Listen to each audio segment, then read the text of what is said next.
അള്ളാന്റെ ഖുർആൻ പറയട്ടെ, ഇവിടെ കൂടി ആയിരക്കണക്കിന് ചെറുപ്പക്കാരോട് എന്റെ ഹൃദയത്തിൽ തുറന്നിട്ട് ഞാൻ ഖുർആനിലെ കൂട്ടുകാരെ തുടങ്ങുകയാ. പൊന്നുമോനെ, ലോകത്ത് ഏത് തെറ്റ് ചെയ്താലും ആ തെറ്റിന്റെ പുറകില് കൂട്ടുകാരല്ലേ.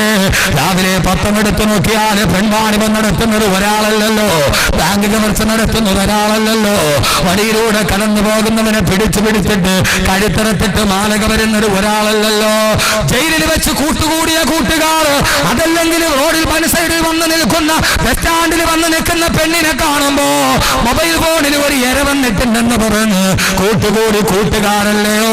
പാവപ്പെട്ട പെണ്ണിനെ മാനഭംഗം ചെയ്തത് ഈ ദുനിയാവിൽ ഏതൊക്കെ കുറ്റകൃത്യങ്ങൾ നടക്കുന്നുവോ അത് ഒരാൾ തന്നെ ചെയ്യുന്നതല്ല, കൂട്ടുകാര് ദിവസങ്ങളോളം ആലോചിച്ച് ഗൂഢാലോചനയുടെ പദ്ധതി ഉണ്ടാക്കി നടത്തുന്നതാ.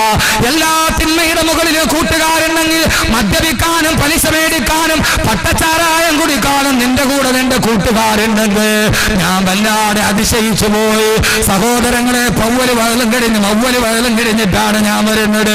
1.5 മണിക്കൂർ ഇവിടെ പ്രഭാഷണം കഴിഞ്ഞ് എന്റെ ബഹുമാനനായ സുഹൃത്ത് മിസ്ബാഹി യൂസുഫിന്റെ കാറിൽ വരുമ്പോ റെയിൽവേ ക്രോസിന്റെ പുറകില് റെയിൽവേ ക്രോസിന്റെ ഗേറ്റ് തുറക്കുന്നതിനും കാത്തു നിൽക്കുമ്പോ എത്രയോ ചെറുപ്പക്കാരാണ് അവര് ബൈക്കിൽ 2-3 പേരുമായി വഴുത് കേൾക്കാൻ വരുന്നു. അറിയാതെ ചിന്തിച്ചു പോയി, പടുത്തുറപ്പ് ഇവര് നന്മ കേൾക്കാൻ കൂടിയവരാണല്ലോ. പള്ളത്തിൽ അഹമ്മദ് കബീർ വാഖബിയുടെ വഴുതണ്ട് വരുന്നുണ്ടോ എന്ന് ചോദിച്ചപ്പോ, പൊന്നുമോനെ, നിന്റെ കൂട്ടുകാരനെ വിളിച്ച് ബൈക്കിൽ കയറ്റി വരുമ്പോ കിട്ടപ്പെട്ട കൂട്ടുകാരാണ് നിങ്ങൾ. കാരണം എന്തെന്നറിയോ? തെറ്റിലോട്ട് വിളിക്കുന്നവൻ കൂട്ടുകാരനല്ല, തെറ്റിലേക്ക് ക്ഷണിക്കുന്നവൻ കൂട്ടുകാരനല്ല, മദ്യപിക്കാൻ സഹായിക്കുന്നവൻ കൂട്ടുകാരനല്ല, അവൻ യഥാർത്ഥ കൂട്ടുകാരനല്ല. കാരണം വഴിപഴപ്പിച്ച കൂട്ടുകാരനാരെന്നറിയുമോ? 14 നൂറ്റാണ്ടുകൾക്ക് മുമ്പ് അല്ലാഹുവിന്റെ ഖുർആൻ പറയുകയാണ്, പിശാചിന്റെ വാക്ക് കേട്ടപ്പോ പിശാച് വന്നിട്ട് ആദം ഹവ്വാ ദമ്പതികളോട് പറഞ്ഞപ്പോ പിശാചിന്റെ വാക്ക് കേട്ടിട്ട് ആദം നബിയും ഹവ്വാ ബീവിയും പഴം കടിച്ചു. അല്ലാഹുവിന്റെ ഖുർആൻ പറയുന്നത് കേൾക്കുക, ഫദല്ലാഹുമാ ബിഗുറൂർ. ആ പിശാച് അവരെ രണ്ടുപേരെ ഈ ചതിക്കുഴി തോണ്ടി കൊടുത്തു. അല്ലാഹു പറഞ്ഞതാണ്, ഞാൻ പറഞ്ഞതല്ല. ഫദല്ലാഹുമാ ബിഗുറൂർ. ആ പിശാച് ആദം നബിയെയും ഹവ്വാ ബീവിയെയും ചതിക്കുഴിയിലേക്ക് പറഞ്ഞു വിട്ടെന്ന് അല്ലാഹുവിന്റെ വിശുദ്ധ ഖുർആൻ. ആദം നബിയെയും ഹവ്വാ ബീവിയെയും ചതിക്കുഴിയിലോട്ട് പറഞ്ഞു വിട്ടു ഖുർആൻ. ഫദല്ലാഹുമാ ബിഗുറൂർ. അള്ളാന്റെ ഖുർആൻ പറഞ്ഞതാ, അവർക്ക് വഞ്ചനയുടെ വഴി കാണിച്ചു കൊടുത്തു. എന്റെ സഹോദരങ്ങളെ, ആദം നബിയെയും ഹവ്വാ ബീവിയെയും പിഴപ്പിക്കാൻ പിശാചെടുത്ത രൂപമേതായിരുന്നു? പിശാചെടുത്ത രൂപമേതാ? ആദം നബിയോട് ഹവ്വാ ബീവിയോടും പറഞ്ഞു. യഥാർത്ഥത്തിൽ ഇന്നും കൂട്ടുകാർ ചെയ്യുന്ന പരിപാടി ഇതാ, ഏയ് ഇല്ലാൻ തക്കൂന മലക്കൈനി ഹൽ അദുല്ലുക അലാ ഷജറത്തിൽ ഖുൽദി. ഒരു മാന്ത്രിക മരം നിനക്ക് ഞാൻ കാണിച്ചു തരട്ടെ, അത് തിന്നാൽ വമുൽക്കില്ല യബില, തീരാത്ത ഐശ്വര്യം കിട്ടും.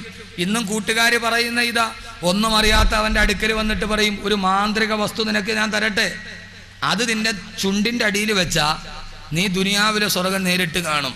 അവൻ ആദ്യത്തെ പൊതി കഞ്ചാവ് കൊടുക്കും, അല്ലെങ്കിൽ ആദ്യത്തെ അന്ന് നൂറ്റാണ്ടുകൾക്ക് മുമ്പ് പിശാച് പരത്തിയ അതേ തന്ത്രമാണ് കൂട്ടുകെട്ടിന്റെ ഇടയിൽ. ഒരു ചെറിയ പൊതി അല്ലെങ്കിൽ ഒരു ചെറിയ സിഗരറ്റ്, നീ ഇത് തിന്നു നോക്ക്, ദുനിയാവിലെ സ്വർഗം നീ ഇപ്പൊ കാണും. അവനതെടുത്തിട്ട് ആ സാധനം ഉള്ളം കയ്യിൽ വെച്ച് നന്നായിട്ടൊന്ന് ഞെരടി, അങ്ങനല്ലേ പാവം പിള്ളേർക്കൊന്നും അറിഞ്ഞൂടാ, കഷ്ടം ഇരിക്കുന്നുണ്ട് ഒന്നും. അതിങ്ങനെ ഈ ഉള്ളം കയ്യിൽ വെച്ച് നന്നായിട്ടൊന്ന് ചുരുട്ടിയിട്ട്, പിന്നെ നമ്മുടെ മക്കളാണ് ഒരു ഗുണമുണ്ട്, പണ്ട് മുതലേ അവന്മാർ ഊതിയ കഴിക്കും, ഒരൊറ്റ ഊതല, അതിൻ്റെ പൊടിയെല്ലാം അങ്ങ് പറന്നു പോകും, എൻ്റെ കട്ടയൊക്കെ അതിനകത്ത് കിടക്കും.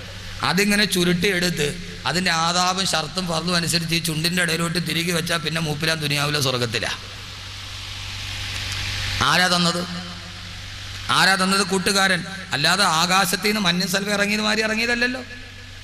എൻ്റെ പൊന്നു ചെറുപ്പക്കാരെ, പഠിച്ചോളീൻ, കൂട്ടുകെട്ട് ആപത്താണ്. എല്ലാ കൂട്ടുകാരെയും ഞാൻ പറഞ്ഞുതരാം. 9 കൂട്ടുകാരുണ്ടെന്നാണ് ഖുർആൻ പറഞ്ഞ കൂട്ടുകാരാണ്, ഞാൻ പറഞ്ഞ കൂട്ടുകാരല്ല. അള്ളാഹു നമ്മളങ്ങനെ ആക്കട്ടെ. ആമീൻ പറയും മനുഷ്യന്മാരെ ഉറക്കെ പറയുന്നു, അള്ളാഹു അങ്ങനെ ആക്കട്ടെ. ഒരു പ്രധാനപ്പെട്ട വിഷയമാണ്. ആദം നബിയെയും ഹവ്വാ ബീവിയെയും ഈ പഴം കഴിക്കാൻ പറഞ്ഞപ്പോ ആദം നബിയും ഹവ്വാ ബീവിയും പറഞ്ഞു, ഓ അങ്ങനെയാണോ, ഇത് കഴിച്ചാൽ അങ്ങനെ മലക്കായി മാറുമോ?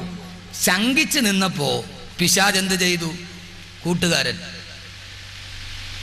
ആദം നബി ഹവ്വാ ബീബി വല്ലാത്ത സംശയത്തോടെ നിൽക്കുമ്പോ അള്ളാന്റെ ഖുർആൻ പറയുന്നു, ബഹുമാനപ്പെട്ട ആദം നബിയോട് പിശാച് പറഞ്ഞുവത്രേ, വഖാസമഹുമാ ഇന്നീ ലകുമാ ലമിനൻ നാസിഹീൻ. അവരുടെ രണ്ടുപേരുടെയും മുമ്പിൽ സത്യം ചെയ്തിട്ട് പിശാച് പറഞ്ഞുവത്രേ, ഞാൻ നിങ്ങളുടെ ശത്രുവല്ല, ഇന്നീ ലകുമാ ലമിനൻ നാസിഹീൻ, ഞാൻ നിങ്ങളുടെ ഒരു ആത്മാർത്ഥ കൂട്ടുകാരൻ മാത്രമാ, നിങ്ങൾക്കൊരു നന്മ വരട്ടെ എന്ന് വിചാരിച്ചു പറഞ്ഞതാണ്. എന്റെ ശബ്ദം കേൾക്കുന്ന യുവാക്കളെ, കൂട്ടുകാരെ, ആദ്യമായിട്ട് പിശാച് എടുത്തണിഞ്ഞ രൂപം ആദം നബിയെ ഹവ്വാ ബീവിയെ സ്വർഗത്തിൽ നിന്ന് പുറത്താക്കാൻ പിശാച് എടുത്തണിഞ്ഞ രൂപം ഏടെന്നറിയോ? ശത്രുവിന്റെ രൂപമല്ല, ഇന്നീലക്കുമാ ലമിനൻ നാസിഹീൻ, ഞാൻ നിങ്ങളുടെ ഒരു യഥാർത്ഥ കൂട്ടുകാരൻ മാത്രമാ. അള്ളാന്റെ ഖുർആന്റെ ചരിത്രം പഠിക്കുമ്പോ സ്വർഗത്തിൽ നിന്ന് പുറത്താക്കിയത് കൂട്ടുകാരന്റെ രൂപത്തിലാണെങ്കിൽ എന്റെ ശബ്ദം കേൾക്കാൻ തടിച്ചുകൂടിയ എന്റെ പ്രിയപ്പെട്ട മുസ്ലിം ചെറുപ്പക്കാരാ, എപ്പോഴും അള്ളാന്റെ സ്വർഗത്തിൽ നിന്ന് നിന്നെ പുറത്താക്കുന്നത് ആ സ്വർഗത്തിന്റെ കവാടത്തിലോട്ട് കടന്നതല്ല, നിന്നെ അനുവദിക്കാത്ത രൂപത്തിൽ ജീവിതത്തിൽ നിന്നെ വഴിതെറ്റിക്കുന്നത് അത് നിന്റെ ആത്മാർത്ഥ കൂട്ടുകാരനായിരിക്കും. ആത്മാർത്ഥ കൂട്ടുകാരനാ മനുഷ്യനെ ആദ്യം ചതിച്ചതെങ്കിൽ അള്ളാന്റെ ഖുർആന്റെ വാക്ക് പാടാവുകയില്ല. ലോകത്തെല്ലാവരും പറയുന്നതെന്താ? ഓരോ മാതാപിതാക്കളും പറയുന്നതെന്താ? ഉസ്താദേ, 10ാം ക്ലാസ്സിൽ പഠിക്കുന്നത് വരെ എന്റെ മകൻ നല്ല സ്വഭാവമായിരുന്നു, അവൻ ബാങ്ക് കേട്ടാൽ പള്ളിയിൽ പോകുമായിരുന്നു, +2 പോയപ്പോ, കോളേജിന് പോയപ്പോ, എഞ്ചിനീയറിംഗിന് പോയപ്പോ അവന് കുറെ കൂട്ടുകാരെ കിട്ടി, അവൻ വഴിപടച്ചു പോയി ഉസ്താദേന്ന് എത്രയോ ആളുകൾ പറയുന്നുണ്ട്. 1000 ചീന്നതകൾക്ക് വേണ്ടി, 1000 അശ്ലീലതകൾക്ക് വേണ്ടി ഖുർആനിലെ കൂട്ടുകാരെ ഞാൻ ഇവിടെ നിന്ന് തുടങ്ങുകയാ. സഹോദരങ്ങളെ, കൂട്ടുകെട്ട് പ്രധാനമാണ്. അതുകൊണ്ടാണ് ഖുർആൻ എന്ന് പറഞ്ഞത് നിങ്ങൾ വഴിതെറ്റി പോകാതിരിക്കാൻ. ലോകത്ത് ഏറ്റവും കൂട്ടുകാരാണ് നിന്നെ വഴിതെറ്റിക്കൊണ്ടതെങ്കിൽ, 7 പെൺമാണിപത്തിന്റെ നടുവിലെ കൂട്ടുകാരാണെങ്കിൽ, സഹോദരങ്ങളെ, പാലക്കാട് ജില്ലയിലെ പട്ടാമ്പിയിൽ ഞാൻ 1 മാസത്തിന് മുമ്പ് പ്രഭാഷണത്തിന് വരുമ്പോ രാവിലെ കേട്ട വാർത്ത എന്താണെന്നറിയോ? അങ്ങകലെ തമിഴ്നാട്ടിൽ നിന്ന്, അങ്ങകലെ പശ്ചിമ ബംഗാളിൽ നിന്ന് 17 വയസ്സുള്ള ഒരു പാവപ്പെട്ട പെൺകുട്ടി, പശ്ചിമ ബംഗാളിയായ 17 വയസ്സുകാരി പെൺകുട്ടി അവളുടെ കാമുകനെ അന്വേഷിച്ച് കേരളത്തിൽ വന്നു. കേരളത്തിലെ പട്ടാമ്പിയിൽ വന്നു. അവളുടെ സഹോദരിയുടെ ഭർത്താവ് ഇവിടെ ജോലി ചെയ്യുന്നുണ്ട്.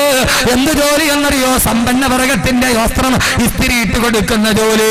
പാവപ്പെട്ട തമിഴനായ മനുഷ്യന്, ബംഗാളിയായ 17 വയസ്സുകാരി ഒരു തമിഴനാണ് അവളുടെ പെങ്ങളെ, അവളുടെ സഹോദരിയെ വിവാഹം ചെയ്തത്. ഏതോ ഒരു കൂട്ടുകാരന്, ഒരു കാമുകൻ അവളെ ബംഗാളിൽ നിന്ന് വഞ്ചിച്ചു അത്രേ. അവൻ അവിടെ നിന്ന് കേരളത്തിലോട്ട് കടന്നു. തന്നെ പ്രേമ വാഗ്ദാനം നൽകി വല്ലാതെ കടന്നുപോയ കാമുകനെ തേടി 17 വയസ്സുകാരിയായ പാവപ്പെട്ട ബംഗാളി പെൺകൊട് അവളെ പട്ടാമ്പിയിൽ വരുമ്പോ അവളുടെ സഹോദരി ഭർത്താവ് കാമുകനെ കുറിച്ച് അന്വേഷിക്കുമ്പോ അവൻ തമിഴ്നാട്ടിലോട്ട് കടന്നു കളഞ്ഞു. ഒരു കൂട്ടുകാരിയെയും കൂട്ടി, തന്റെ ഈ സഹോദരിയുടെ അനുജത്തിയെയും കൂട്ടി ആ പാവപ്പെട്ട തമിഴ്നാട്ടുകാരന്, സമ്പന്ന വർഗത്തിന്റെ വസ്ത്രം ഇസ്തിരി കൊടുത്ത തമിഴ്നാട്ടുകാരന്, അവൻ അവളെയും കൂട്ടി തമിഴ്നാട്ടിൽ പോയി. അവിടെ പോയി കാമുകനെ അന്വേഷിച്ച് കണ്ടില്ല. സന്ധ്യാസമയത്ത് തിരിച്ചു വരുമ്പോ, കോയമ്പത്തൂരിൽ നിന്ന് തിരിച്ചു വരുമ്പോ, വനമേഖലയിലൂടെ തിരിച്ചു വരുമ്പോ, സഹോദരങ്ങളെ, ഷോളയാർ വനത്തിന്റെ നടുവിലുള്ള മലമ്പാതയിലൂടെ വരുമ്പോ വണ്ടി ബ്രേക്ക് ഡൗൺ ആയി പോയി. കടന്നു വരാൻ മാർഗമില്ല, വാഹനമില്ല. കാട്ടുപാതയുടെ നടുക്ക്, മലമാതയുടെ നടുക്ക്, നിബിഡ വനത്തിന്റെ നടുവിലുള്ള കാട്ടുപാറയിൽ ആ പാവപ്പെട്ട 17 വയസ്സുകാരി പെണ്ണും അവളുടെ സഹോദരി ഭർത്താവായ തമിഴനായ ചെറുപ്പക്കാരനും കാത്തു നിൽക്കുമ്പോ ഒരു നാഷണൽ പെർമിറ്റ് ലോറി വന്നു. ആ ലോറിയുടെ മുമ്പിൽ 3 ചെറുപ്പക്കാർ ആശയോടെ കൈനീട്ടി കാടിന്റെ നടുവിൽ അകപ്പെട്ടു പോയി. പാവങ്ങൾ, ദിശയറിയില്ല, വടിയറിയില്ല, അന്യനാട്ടുകാർ. അവര് കൈനീട്ടി ആ ലോറിയിൽ ഇരിക്കുന്നവര് തങ്ങൾക്കൊന്ന് വഴി കാണിച്ചു തന്നിരുന്നെങ്കിൽ, അവര് തങ്ങളൊന്ന് നാട്ടിലെത്തിച്ചിരുന്നുവെങ്കിൽ. 17 വയസ്സുകാരി പെണ്ണിനെ കണ്ടപ്പോ അവര് വാഹനം നിർത്തി. ആ പാവപ്പെട്ട 2 പേരെ വാഹനത്തിൽ കയറ്റി ഹിംസ്രജന്തുക്കൾ തിങ്ങിപ്പാർക്കുന്ന വനത്തിലൂടെ ആ വാഹനം നടന്നു പോകുമ്പോ, സഹോദരങ്ങളെ, ആ നിറഞ്ഞ വനത്തിന്റെ ഭാഗത്തെത്തുമ്പോ ആ 3 പേര് ഡ്രൈവറിൽ ഒരാൾ മൊബൈൽ ഫോൺ എടുത്ത് വേറൊരുത്തനെ വിളിക്കുന്നത് കണ്ടു. ഭാഷ അറിയാത്തത് കൊണ്ട് തിരിച്ചറിഞ്ഞില്ല. മലയാള ഭാഷയിൽ അവൻ പറഞ്ഞതെന്തെന്ന്, മൊബൈൽ ഫോണിലൂടെ തന്റെ കൂട്ടുകാരനോട് പറഞ്ഞതെന്തെന്ന് ആ പാവപ്പെട്ട പെണ്ണ് തിരിച്ചറിഞ്ഞില്ല. നമ്മുടെ ഈ പച്ച മലയാളത്തിൽ നടന്ന കഥയാണ് പറയുന്നത്. എന്തിനാണ് ഖുർആനിലെ കൂട്ടുകാരെന്ന് ചോദിച്ചാ മറുപടി പറയും അതിനെക്കുറിച്ചേ പറയാൻ പാടുള്ളൂ. അതാണ് ഈ സമൂഹത്തോട് പറയേണ്ടത്.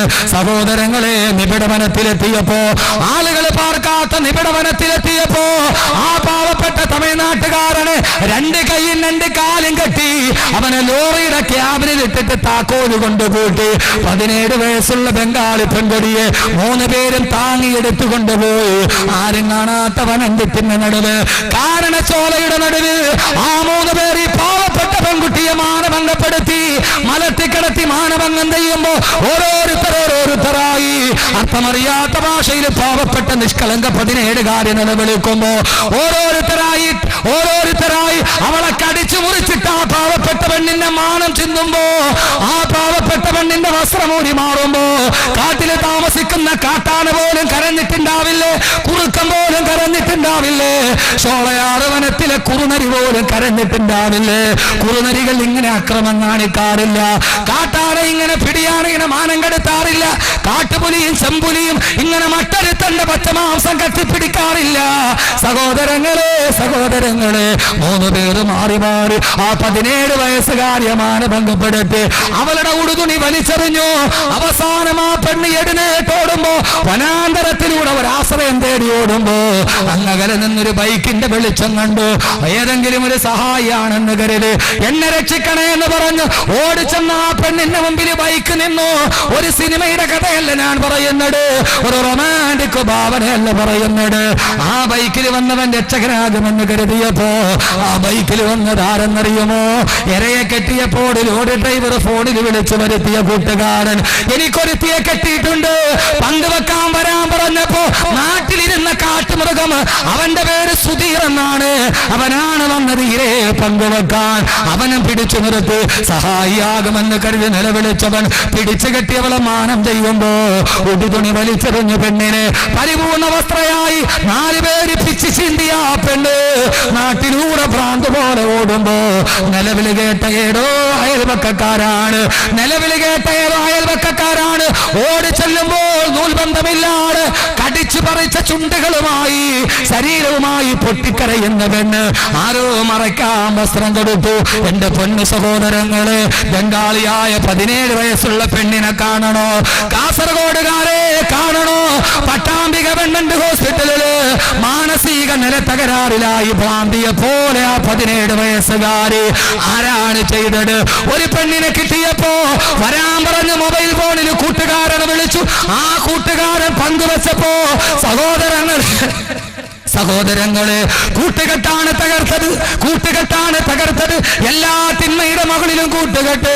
എന്റെ ശബ്ദം കേൾക്കുന്ന പള്ളത്തെ പ്രിയപ്പെട്ട പെങ്ങളെ, നല്ലവരോടെ കൂട്ടുകൂടാവൂ, എല്ലാവരുമായി കൂട്ടുകൂടാൻ പാടില്ല. ഞാനൊന്ന് ചോദിക്കട്ടെ പെങ്ങളെ, കേരളത്തിൽ നടന്ന എത്രയോ പെൺവാണിഭങ്ങളുണ്ട്. കിളിരൂര് പെൺവാണിഭം, കവിയൂര് പെൺവാണിഭം, വിതിരാ പെൺവാണിഭം. 15 വയസ്സ് പ്രായമുള്ളപ്പോ സീരിയലിൽ അഭിനയിക്കുന്ന സ്വപ്നമായി പൂമ്പാട്ടകളോട് സ്വപ്നം പറഞ്ഞ അവസാന കോട്ടയം മെഡിക്കൽ കോളേജിൽ 85% കത്തിക്കരിഞ്ഞ് ചാമ്പലായി കിടന്ന നിന്റെ കിളിരൂരിലെ ശാരിയ വീട്, കവിയൂരിലെ അനഘയ വീട്. കിളിരൂര് പെൺവാണിഭ കേസിൽ കോടതി ശിക്ഷിച്ചു.